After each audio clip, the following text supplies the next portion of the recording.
Cada día, en todo el país, alrededor de 26 millones de alumnos de educación básica. Casi 8 millones de estudiantes de educación media y superior.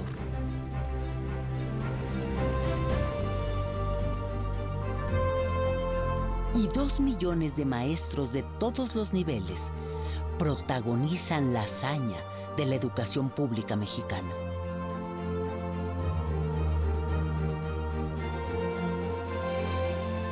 Hazaña que se repite año tras año desde 1921.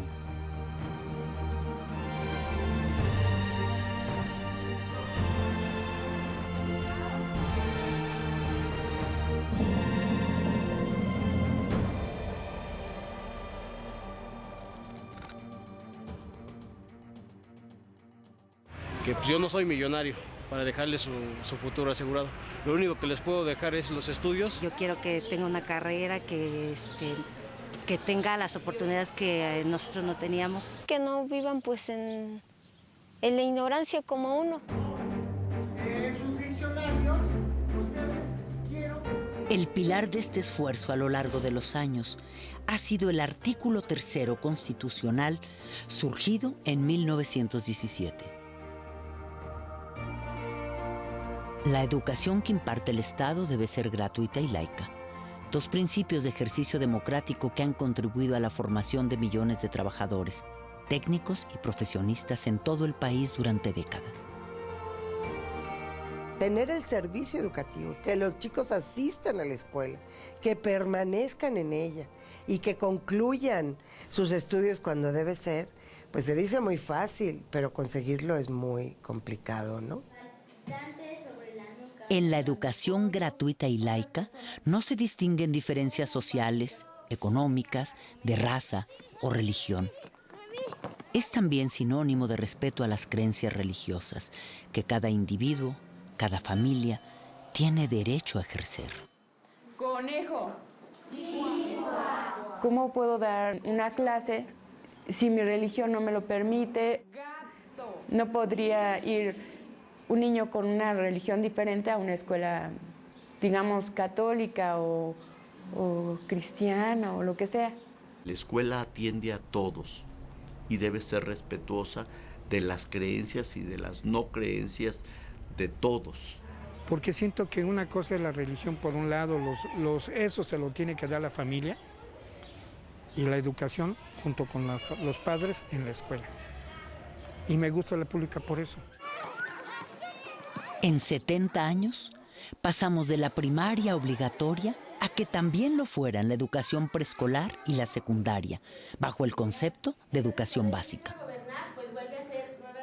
México tiene la tasa de cobertura de educación preescolar más importante del planeta. Y eso no lo dicen en los críticos de la educación. Recientemente el Congreso de la Unión aprobó que sea obligatoria la educación media superior o bachillerato a partir del año 2013.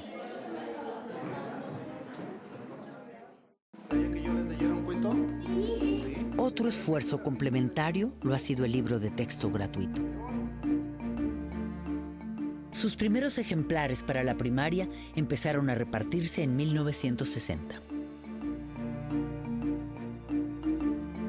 En los primeros años hubo confrontaciones con ciertos grupos porque se pensó que el libro de texto era un elemento de adoctrinamiento.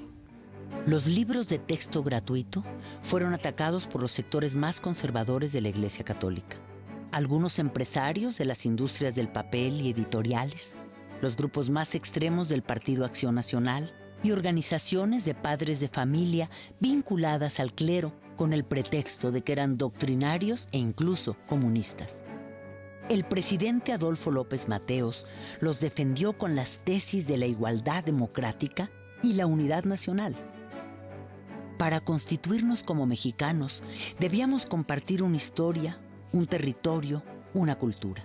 En esa defensa, contó con el apoyo del Sindicato Nacional de Trabajadores de la Educación, que había sido fundado 20 años antes, en 1943.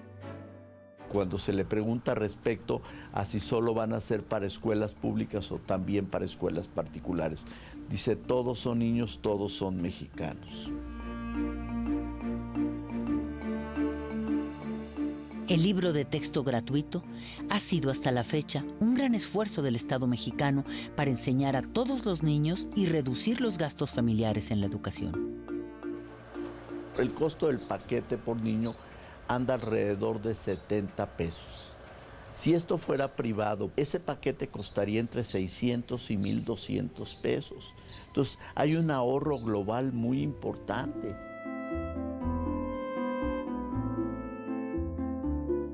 La escuela pública mexicana, la universidad pública, han sido el semillero de quienes han luchado por la transformación de México. Entre quienes se encuentran personajes de gran trascendencia, hombres y mujeres como Octavio Paz, Premio Nobel de Literatura, Alfonso García Robles, Premio Nobel de la Paz, Adolfo López Mateos, maestro, presidente de la República.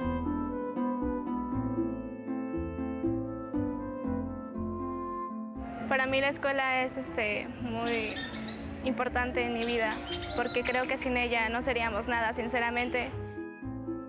En los últimos años, todo ese esfuerzo nacional ha empezado a ser cuestionado por la calidad de la educación que reciben los niños y jóvenes mexicanos. Efectivamente, el gobierno se había ocupado de la cobertura, dejando a un lado la calidad. Al inicio del siglo XX, el 90% de los mexicanos eran analfabetas. Al término del siglo XX, alcanzamos prácticamente la cobertura universal en educación primaria y estamos muy próximos a alcanzarla en la educación secundaria. El tema de la calidad pareció hacer crisis en el año 2000, cuando se dieron a conocer los resultados de la evaluación del programa PISA, realizado por la Organización para la Cooperación y el Desarrollo Económico. Una muestra de 183 escuelas arrojó resultados preocupantes.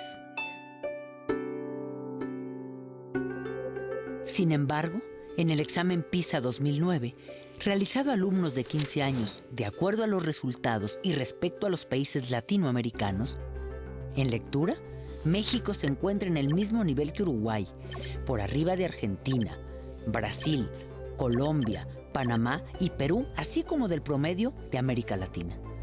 Sin embargo, su media es inferior a la de Chile. En ciencias, México tiene un desempeño superior al promedio de América Latina.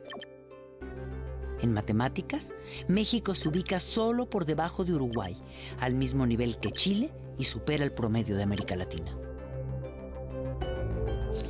Sí, también es cierto que estamos muy lejos de los de arriba: Shanghái, China, Hong Kong y Corea del Sur. En los últimos años se ha impulsado mucho la política de evaluación. O sea, en el sentido de identificar dónde tenemos los problemas, aunque en realidad todavía nos cuesta mucho trabajo aceptar muchas cosas, ¿no? Entonces damos resultados de PISA, por ejemplo, ¿no? Y si México está en tal o cual posición, de manera muy simplista respecto a otros países de la OCDE, y no nos metemos a analizar nuestros resultados a fondo. La educación mexicana, en términos puramente técnicos, está ligeramente por debajo de lo que es esperable en función de la mezcla social del país. Un país inequitativo, de las dimensiones de la inequidad de México, ¿qué querían que obtuviéramos en PISA? No evalúes solamente el resultado de enlace, evalúa también el tipo de relaciones, el tipo de procesos, todo lo que se vive en una escuela, para poder que tengas una evaluación integral.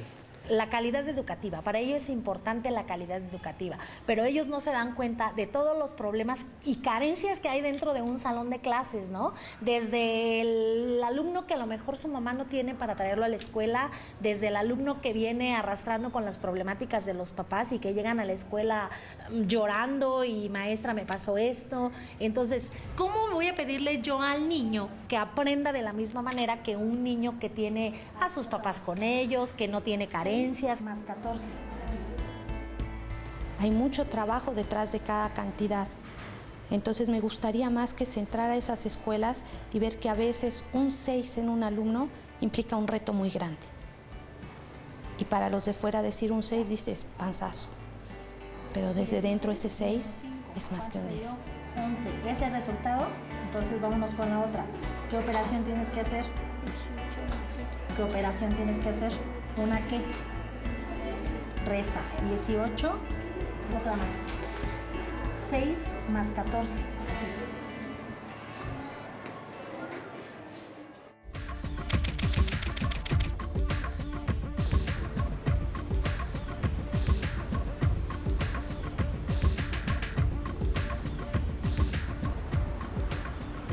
Somos la economía número 14 entre las 20 más grandes del mundo, pero tenemos 52 millones de pobres.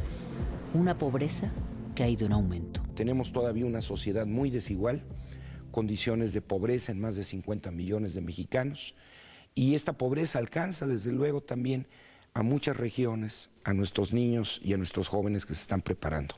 La educación mexicana es fiel reflejo de la conformación social y económica del país.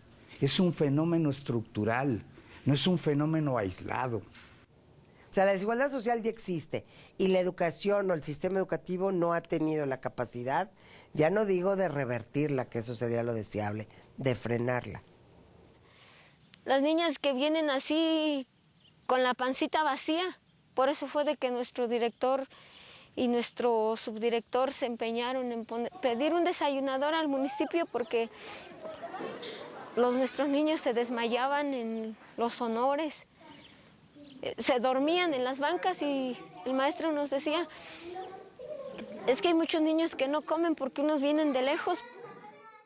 Según el promedio nacional, los mexicanos tenemos un ingreso de 11,400 pesos al mes. Esta cifra esconde la enorme desigualdad que hay entre el 10% más pobre, que gana apenas 2,040 pesos, y el 10% más alto, que obtiene ingresos de 44,000 pesos mensuales o más, mucho más. El 70% de la población tiene apenas el 30% del ingreso que se produce en el país, mientras que el restante 30% tiene con enormes saltos el 70% de ese ingreso.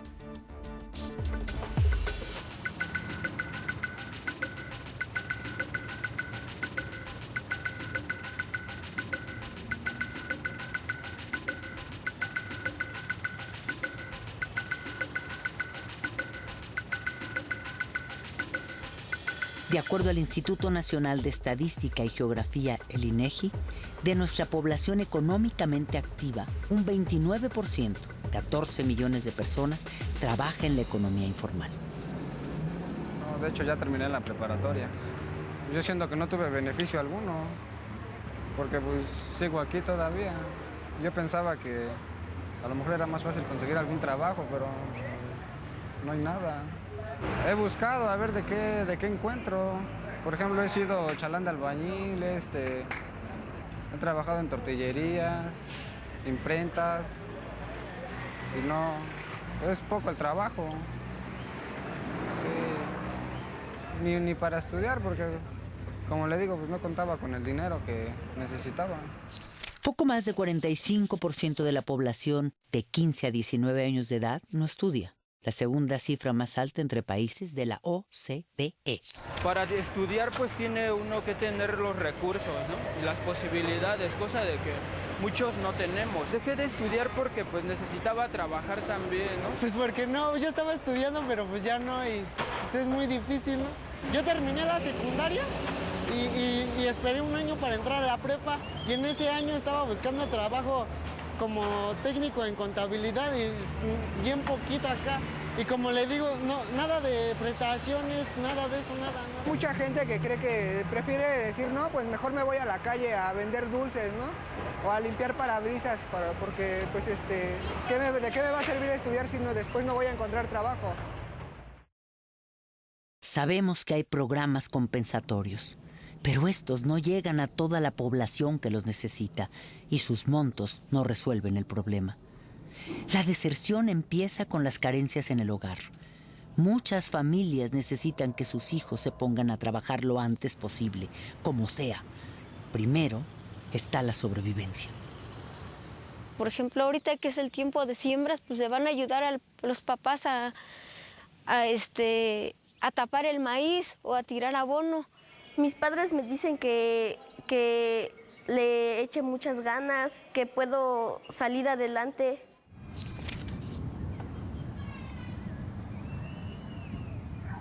Debido a que México destina casi la cuarta parte de su gasto público a la educación, hay quienes consideran que hay recursos suficientes. Pero tan solo en los últimos 6 años, la economía mexicana ha crecido apenas al 2% anual. Ha aumentado la cobertura en educación media superior y en educación superior. Por ello, en términos reales, el presupuesto educativo no ha crecido para hacer frente a las necesidades que el esfuerzo de calidad requiere. La Organización para la Cooperación y el Desarrollo Económico parece no coincidir con que haya recursos suficientes para la educación. De acuerdo con su reporte educativo 2010, México invierte 5.7% de su Producto Interno Bruto en educación, más que Brasil, con 5.2%, pero menos que Chile, con 6.4%. El gasto por cada estudiante en educación primaria es de poco más de 27,000 pesos al año, pero el promedio de gasto de los países miembros de la OCDE es 3 veces mayor.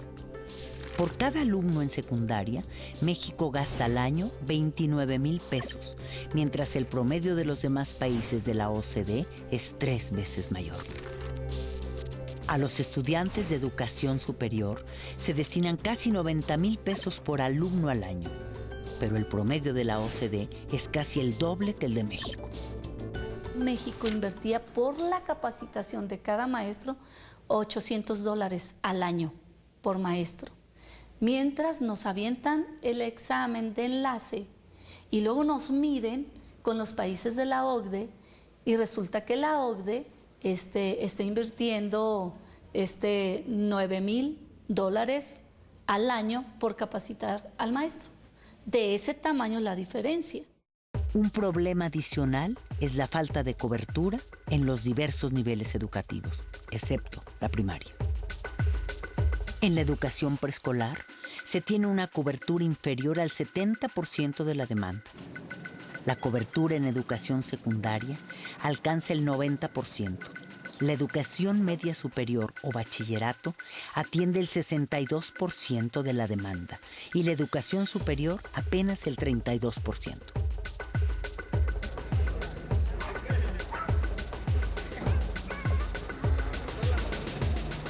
Las opciones se las dan a otros y no entran casi todos. La opción que quieres, la primera, casi muchos no se quedan. Yo quería diseño automotriz, con algo así de carros y todo eso, pues no. Pues es que no, los gastos eran muchos.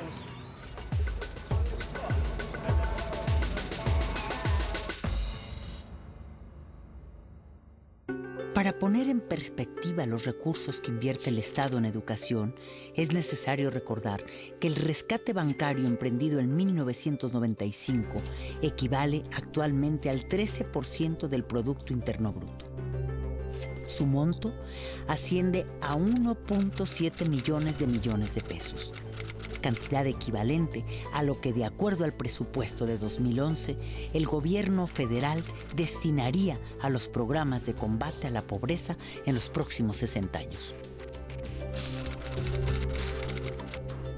Y una de las cosas que el Instituto Nacional para la Evaluación de la Educación ha ido mostrando cada vez con mayor contundencia, con datos duros, es que hay una tendencia a ofrecer servicios educativos más débiles, más frágiles a las poblaciones que están en condiciones sociales y económicas también más débiles, más frágiles.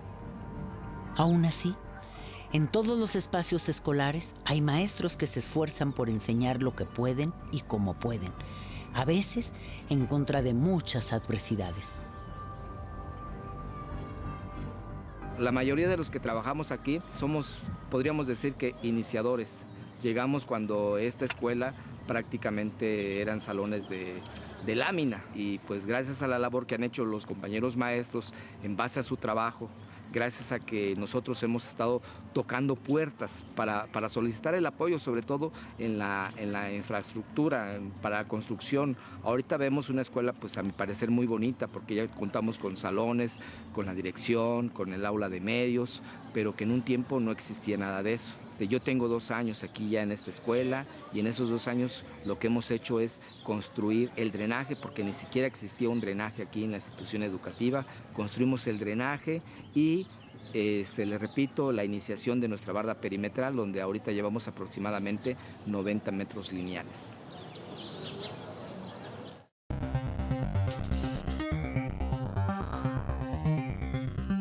Para elevar la calidad de la educación en el mundo globalizado, es imprescindible el uso de las tecnologías de la información, en particular Internet. Sin embargo, el Centro de Investigación y Estudios Avanzados del Instituto Politécnico Nacional dio a conocer que en México al menos 20 millones de hogares no tienen computadora ni acceso a Internet. De acuerdo al estudio, hasta el 2010 había 32.8 millones de usuarios de Internet en el país. Sin embargo, solo el 35% se conecta diariamente. Tomen nota de eso, chavos. A pesar de las carencias, en años recientes, los críticos de la educación han dirigido sus cuestionamientos a los maestros del Sindicato Nacional de Trabajadores de la Educación, como si ellos fueran los mayores responsables de la deficiente calidad educativa.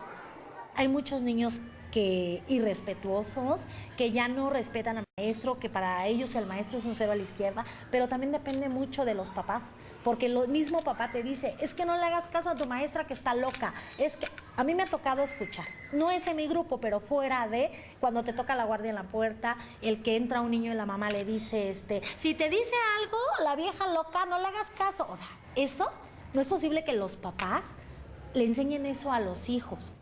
No es tanto perder la dignidad, pero sí somos mal vistos por la sociedad, porque entendiendo que si hay un problema, el problema se lo quieren achacar a la escuela y quienes están en la escuela pues son los profesores. Es decir, si hay bullying, en la escuela.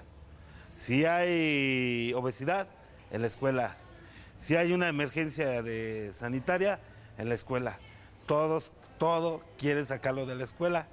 Cuando les conviene somos salvadores de la patria y cuando no somos lo peor de la patria. Aproximadamente el 90% del presupuesto gubernamental anual de educación corresponde a sueldos y salarios, pero no todo ese dinero es solo para maestros. En este porcentaje se incluyen también los salarios de todos los niveles de la burocracia de una gran cantidad de dependencias de la Secretaría de Educación Pública.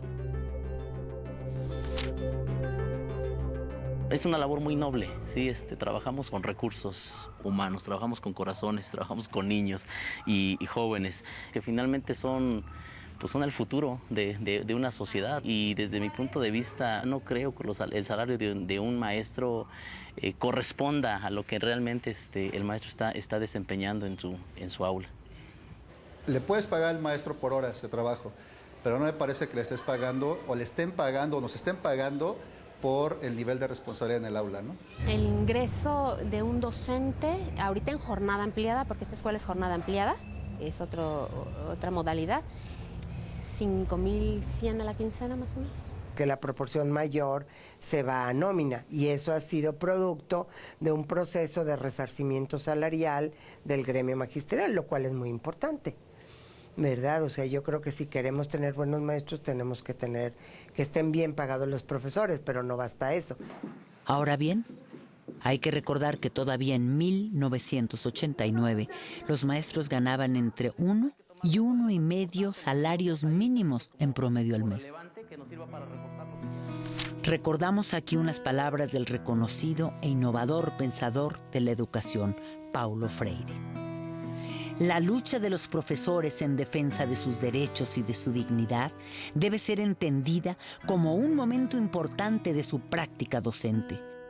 El combate en favor de la dignidad de la práctica docente es tan parte de ella misma como el respeto respeto que el profesor debe tener a la identidad del educado, a su persona, a su derecho de ser.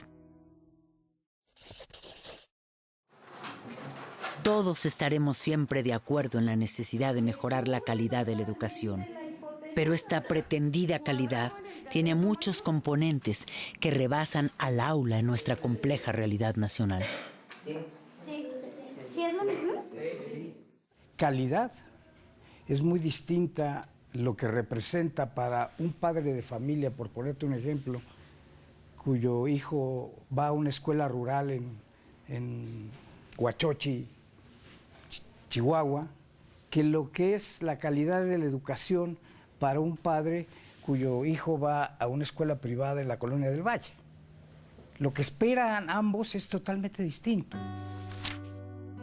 Desde 1991, el CENTE propuso programas prioritarios de mejoramiento de la calidad, como la lectura y la escritura, matemáticas, computación, razonamiento básico en ciencias naturales y la cultura cívica. Programa Nacional para la Actualización y Profesionalización de los Maestros. Poner en marcha los mecanismos de carrera magisterial. Involucrar en mayor grado a los padres en la tarea educativa. A partir de 1994, el CENTE ha propuesto e insistido también en los siguientes temas. Definir los valores, objetivos y fines del sistema educativo nacional y los medios para su realización. Dar prioridad a las políticas que garanticen la cobertura universal de la educación básica con equidad y calidad. Que los medios de comunicación masiva asuman su responsabilidad con la educación nacional. Fortalecer los recursos y la capacidad profesional de las escuelas. Canalizar, estimular y regular la participación social. Incrementar el presupuesto educativo en términos reales, de manera sostenida, y generar una política de Estado en educación de largo plazo. Y la creación de un organismo autónomo de la SEP y el CENTE para evaluar a maestros y alumnos. Son propositivas, digamos. Hay una propuesta del sindicato para atender a la educación que está asesorado por intelectuales, académicos de todo el mundo, de muchas partes del mundo, de muy alto nivel. Y que en realidad el sindicato tiene ciertas propuestas que con mucho rebasan los planteamientos del propio Estado, ¿no? Bueno, muchos temas han sido iniciativas del propio sindicato, no han surgido de las autoridades. El tema, por ejemplo, de participación social en la educación fue una iniciativa directa del Sindicato Nacional de Trabajadores de la Educación. Hoy en día en la agenda nacional el tema de la evaluación universal de maestros, bueno, pues ha sido una iniciativa que ha venido impulsando de tiempo atrás el propio sindicato. La prueba de enlace finalmente fue una visión muy clara de la dirigencia del CENTE. El examen a docentes para adquirir una plaza finalmente fue una visión muy clara y una postura que fijó con mucha claridad el magisterio a nivel nacional, en este caso la dirigencia del CENTE. En la actualidad, pues ahora ya estamos con la situación del examen de oposición, ¿no?, para la asignación de plazas. Son los nuevos mecanismos que tenemos en la actualidad para la asignación de plazas, ¿no? Hay que concursar por ellas y hay que ganárselas, ¿no? Yo de verdad no conozco un maestro que haya comprado su plaza. Si es así, yo a lo mejor hubiera hecho lo mismo, ¿no? Porque fue 1 año y medio en que tenía que hacer trabajitos de pintura, rótulos, y digo, batallé bastante para entrar a trabajar. La evaluación es un factor que podría decirse que culmina y al mismo tiempo da inicio a nuestro quehacer cotidiano. Estamos acostumbrados a ser evaluados. Yo creo que el maestro no se niega a ser evaluado, ¿eh? No nos negamos. Está bien, nos actualizamos. Aquí lo importante en la cuestión de la evaluación es, primero, que sea como claro. Debe quedarle muy claro al profesor cuál es el motivo de esa evaluación. Porque viene como la clínica del rumor, ¿no? Donde te van a correr, te van a quitar la plaza, te van a... muchas cosas.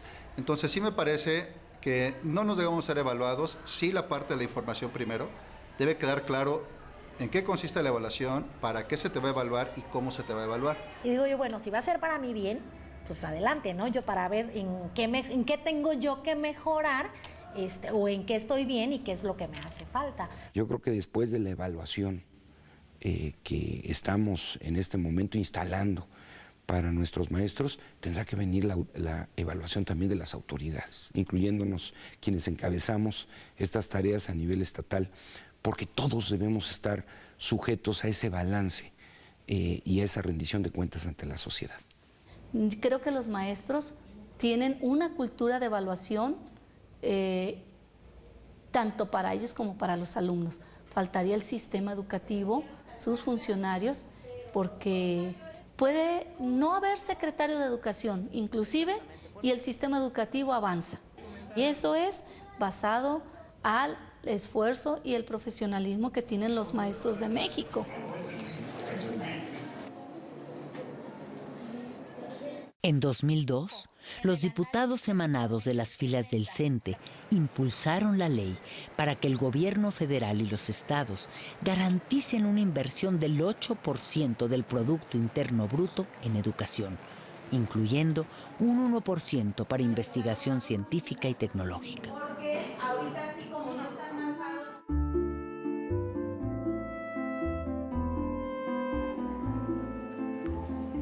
También iniciativa del CENTE ha sido el programa Escuela Siempre Abierta, iniciado en 2008. El CENTE planteó la necesidad de que las escuelas públicas se abran a la comunidad, amplíen sus horarios de atención y promuevan la participación de los padres de familia para contribuir con el desarrollo integral. Escuelas de tiempo completo es una propuesta para que los niños puedan aprender en ese tiempo extra de que no son clases regulares, puedan tener otras habilidades, puedan adquirir mayores habilidades acerca de la lectura, la pintura, la música, esas habilidades que muchas veces no nos da tiempo en clases de tiempo regular por la premura de cumplir con un programa establecido. La Escuela Primaria Centro Urbano Presidente Alemán es una escuela de jornada de tiempo completo, que su horario implica es de 8 a 4 de la tarde. Aquí los niños tienen la ingesta de alimentos después de la 1 de la tarde y tienen sus actividades del programa de escuelas de tiempo completo.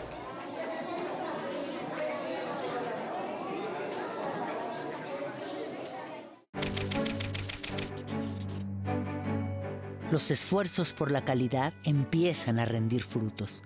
Sin duda, un logro importante es el programa Escuelas de Calidad, en el que tienen una responsabilidad directa maestros, directivos de las escuelas y padres de familia. Desde el programa Escuela de Calidad es la mejora de la escuela, ¿no? Partir de un diagnóstico, partir de necesidades específicas del aula, de la infraestructura, de la capacitación de los maestros, y a partir del diagnóstico elaborar un plan de trabajo que vaya favoreciendo o beneficiando para mejorar las necesidades, ¿no? El primer resultado que yo pudiera decir es que la escuela planifica. Ese es un gran cambio. El hecho de que la escuela planifique, estar consciente de dónde está y visualizar cómo quiere estar a 5 años, es un gran avance. Si el centro lo traslada a la escuela, donde están los alumnos, que son nuestros principales usuarios, destinatarios, donde están los profesores, los principales actores del proceso educativo y los directores que lideran que ese proceso educativo suceda. Para participar en este programa, los directivos, maestros y padres de familia diseñan su programa estratégico de trabajo y lo proponen a la SEP, quien lo autoriza para darles recursos adicionales. Esto hace que nos esforcemos un poquito más precisamente para lograr ese objetivo que tenemos en preparar mejor a los jóvenes, desde los pequeños hasta los jóvenes. El resultado del plan de trabajo escolar es evaluado cada año por la SEP. Hasta ahora, son una minoría las escuelas que participan en el programa, poco más de 45,000, pero van en aumento. Sin embargo, de nueva cuenta, algunos sectores empresariales y sociales han emprendido un ataque sistemático contra los maestros, intentando hacer que la sociedad los considere los culpables de la calidad educativa que se tiene. El interés por buscar la forma de privatizar la educación como una forma de llevar la educación al mercado, que es la tendencia en un régimen que está guiado por el libre mercado y el neoliberalismo, ¿no? Buscar que aquello que es función del Estado sea función del mercado y obtener la ganancia que corresponde, ¿no? Pero ahí no necesariamente estamos hablando de calidad de educación. Si la educación pública se subrogara, representaría tan solo en la educación primaria un monto de 700,000 millones de pesos anuales. Como es actualmente, directamente la Secretaría de Educación Pública, ese presupuesto se distribuye entre los docentes del Estado. Si eso se cambia el modelo y se hacen escuelas subvencionadas, ese mismo presupuesto va a pasar a los dueños de las escuelas y van a ser los mismos maestros, porque no tenemos otros. Y van a ser los mismos directores, porque no tenemos otros. Y van a ser las mismas escuelas, porque no tenemos otras. Lo que pasa es que van a administrar otros. Y esos son los que van a recibir la ganancia de este modelo. Hasta ahora, a pesar de todos los estímulos que recibe, la educación privada solo atiende a poco más de 12.9% de la demanda educativa a todos los niveles.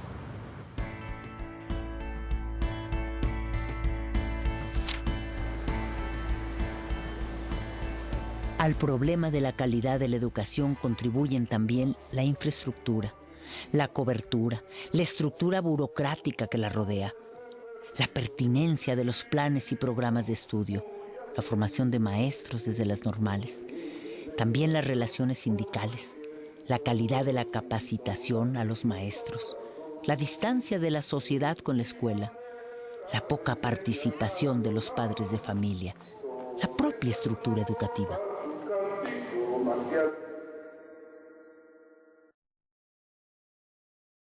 Tenemos que recuperar el respeto por la escuela. El sistema educativo no se cae porque hay decenas de miles de maestros que hacen bien lo que tienen que hacer con lo que tienen. Ojo. Hoy en día, el maestro es pisoteado por todos. Padres, autoridades, entre nosotros mismos. Hemos perdido, los niños obviamente, ahora los docentes, creo yo, están considerados como nanas de los niños, o es como los padres quieren verlos. Nos están dejando la responsabilidad a nosotros de la educación de los niños, y la educación se da en casa. Aquí vienen a aprender conocimientos y otro tipo de cosas.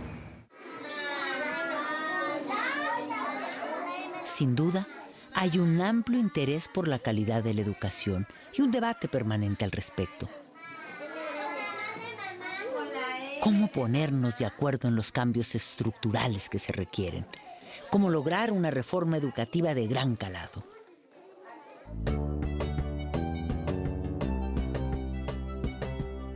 Para fortalecer la participación social en la educación, el CENTE ha realizado desde 1994 los Congresos Nacionales de Educación y los encuentros de padres de familia y maestros.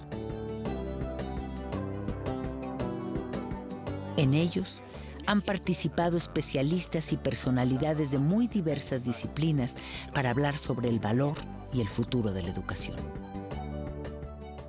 Hay dos enemigos fundamentales de la democracia en todas partes, y ustedes lo saben igual que yo. Son la miseria y la ignorancia.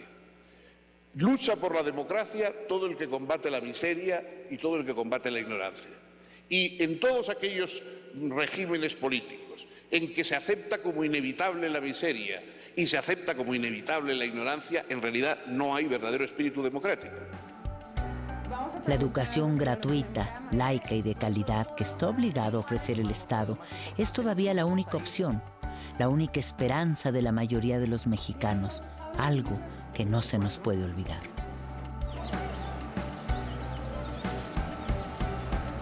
De ahí que la profunda transformación que la educación reclama dependa de que todos estos actores cobren conciencia de que con su participación creativa y constructiva estén dispuestos a encontrar las coincidencias para lograr objetivos compartidos. hasta que alcancemos en educación una verdadera política de Estado de largo plazo. Y el mejor logro está por llegar. Porque todavía sucede en este país, esperan al maestro con ansia en algunas comunidades, de aprender un poquito de algo que ellos tienen derecho, que es el conocimiento universal. El único servicio que puede llegar a todas las comunidades por parte del gobierno es la educación. Entonces nuestro compromiso es precisamente darlo de buena calidad, porque precisamente a partir de la educación podemos aumentar la competitividad, primero del alumno, la competitividad de la comunidad, la competitividad del municipio, la competitividad del Estado y por supuesto que la competitividad del país. Cuando la señora de enfrente de esta institución educativa me dice, ya mis 2 hijos están en el poli, y que esos alumnos son egresados de esta institución educativa, donde pues, las condiciones al parecer no es para llegar a tanto, pues la verdad es que yo vengo luego y lo comparto con mis maestros. Es una motivación para mí y para ellos el transmitirles eso de los logros, porque son los árboles que nosotros poco a poco estamos sembrando, ¿sí? Para mí un niño que reprueba, que va mal, es un fracaso para mí, no para el niño, sino para mí, porque no tuve los elementos necesarios para que pudiera aprobarlo, ¿no? Cuando los niños salen bien, es un gusto. Y eso creo que no lo puedo yo cambiar con nada. Pues a mí me encantaría que todos pudiéramos, no sé, mandar a nuestros hijos a la escuela y terminaran 6º grado de primaria y secundaria y preparatoria, pero todos que pudiéramos hacer esto y no decir, hay niños que tal vez van a quedar en primaria y otros en secundaria y otros en preparatoria. Si todos pudiéramos alcanzar una educación, no sé, llegar a tener una licenciatura o no sé, tal vez no todos podríamos ocupar puestos en la sociedad, pero me imagino que tendríamos una sociedad por lo menos más limpia y mejor. Daría las gracias a mi profesor Luis de primero de primaria y a mi profesor de física, porque gracias a ellos aprendí no solo cosas de la escuela, sino también experiencias de vida nuevas. Y más allá de ser solamente el maestro que estaba parado frente a ti, era un amigo, era una persona, era muy humano.